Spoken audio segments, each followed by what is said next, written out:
प्राचीन समय के यूरोपियन लोग एक अजीब सी परंपरा को निभाया करते थे। वहाँ ऐसी मान्यता थी कि मरे हुए इंसानों के शवों को खाने से वो लोग ज़्यादा समय तक जिंदा रहेंगे और हर तरह की बीमारियों से बचे रहेंगे, जिसकी वजह से वहाँ मरने वाले किसी भी इंसान को दफनाने की बजाय उसके शरीर को खा लिया जाता था। आपको जानकर हैरानी होगी कि यूरोप की ये अजीब सी प्रथा लगभग 300 सालों तक बखूबी निभाई जाती रही, जिसे सिर्फ वहाँ के आम लोग ही नहीं, वहाँ के राजा भी बखूबी निभाया करते थे। आज की इस वीडियो में आप इतिहास की कुछ ऐसी मिस्ट्रीज के बारे में जानोगे जो आपको हैरान करने के लिए काफ़ी होंगी। क्लिप हिस्ट्री की वीडियोस में आपका स्वागत है। नंबर 2, ये घटना इतिहास में पहली बार हुई जब किसी हथनी को फांसी की सज़ा सुनाई गई थी। ये बात थी 1916 की, जब एक मैरी नाम की हथनी स्पार्क्स वर्ल्ड फेमस सर्कस में परफॉर्म करती थी। लेकिन सितंबर 1916 को इस हथनी ने अपने पीठ पर बैठे एक कर्मचारी को नीचे गिराकर पैरों से कुचलकर मार डाला, जिसकी वजह से वहां हजारों लोगों की भीड़ इकट्ठी होकर उस हथनी को हत्या करने के जुर्म में फांसी की सजा देने की मांग करने लगे। जिसके बाद अमेरिका के किंग्स स्पॉट नाम के शहर में भारी क्रेन का इस्तेमाल करके उस हथनी को फांसी दे दिया गया, जहां हजारों लोगों की भीड़ इकट्ठी होकर तालियां पीट रही थी। नंबर 3, साल था 1518। फ्रांस के स्टारबक शहर में डांसिंग प्लेग नाम की एक अजीब सी महामारी फैली, जिसमें फ्राउ ट्रोफिया नाम की एक औरत अचानक सड़कों पर बिना रुके लगातार नाचने लगी और लगातार घंटों तक नाचती ही रही। कुछ ही समय बाद दर्जनों लोग उसके साथ जुड़ गए और बिना रुके घंटों तक, यहाँ तक कि दिनों तक नाचते रहे। धीरे धीरे लोगों की संख्या हजारों तक पहुंच गई। कई लोगों की थकान और दिल का दौरा पड़ने की वजह से मौत भी हो गई।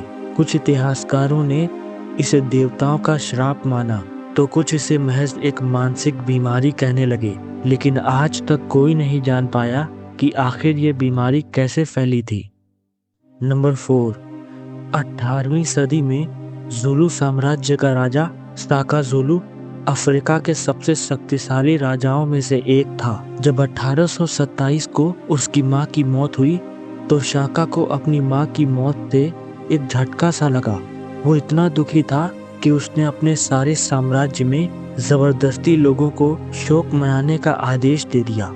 उसने आदेश दिया कि उस हर इंसान को मौत के घाट उतार दिया जाए जो शोक ना मनाए, जिसकी वजह से उस दिन 7,000 लोगों ने अपनी जान गंवाई।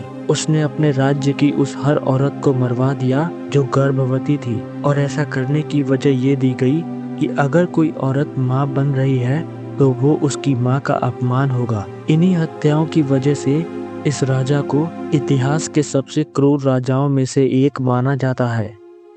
नंबर 5, 13वीं सदी के फ्रांस में चार्ल्स नाम का एक ऐसा राजा हुआ करता था जिसे दुनिया के सबसे अजीब इंसानों में से एक माना जाता था। इस आदमी को ये लगता था कि वो शीशे से बना हुआ है। उसे ये लगता था कि किसी के भी छूने से उसका शरीर शीशे की तरह टूट जाएगा। वो हर समय मोटे और गद्दीदार कपड़े पहना करता। उसने अपने राज्य में ये ऐलान करा दिया था कि उसे छूने वाले किसी भी इंसान को कड़ी से कड़ी सजा दी जाएगी। हर दिन उसकी ये अजीबोगरीब आदतें बढ़ती ही चली गईं। उसके इन अजीब सी आदतों की वजह से उसे इतिहास में चार्ल्स द मैड कहा गया। नंबर 6, इतिहास में सबसे ज़्यादा मौतें 13वीं सदी के समय ब्यूबोनिक प्लेग नाम के वायरस के फैलने की वजह से हुई थी, जिसकी वजह से इस दुनिया में लगभग 20 करोड़ से ज़्यादा लोग मारे गए। नंबर 7, इस दुनिया में बहुत से राजाओं ने कई युद्ध लड़े, लेकिन सन 1932 में पक्षियों और इंसानों के बीच दुनिया का पहला युद्ध लड़ा गया। ये युद्ध ऑस्ट्रेलिया की सेना ने लड़ा था, लेकिन आपको जानकर हैरानी होगी कि इस युद्ध में इंसानों की हार हुई थी और ईमूज की जीत हुई। तो ये थे इस दुनिया के कुछ अनोखे तथ्य। अगर आपको वीडियो पसंद आए तो वीडियो को एक लाइक ज़रूर करना। और ऐसे ही और ऐतिहासिक वीडियोस के लिए सब्सक्राइब करें क्लिप हिस्ट्री को। तो मिलते हैं किसी और ऐसे ही ऐतिहासिक वीडियो में।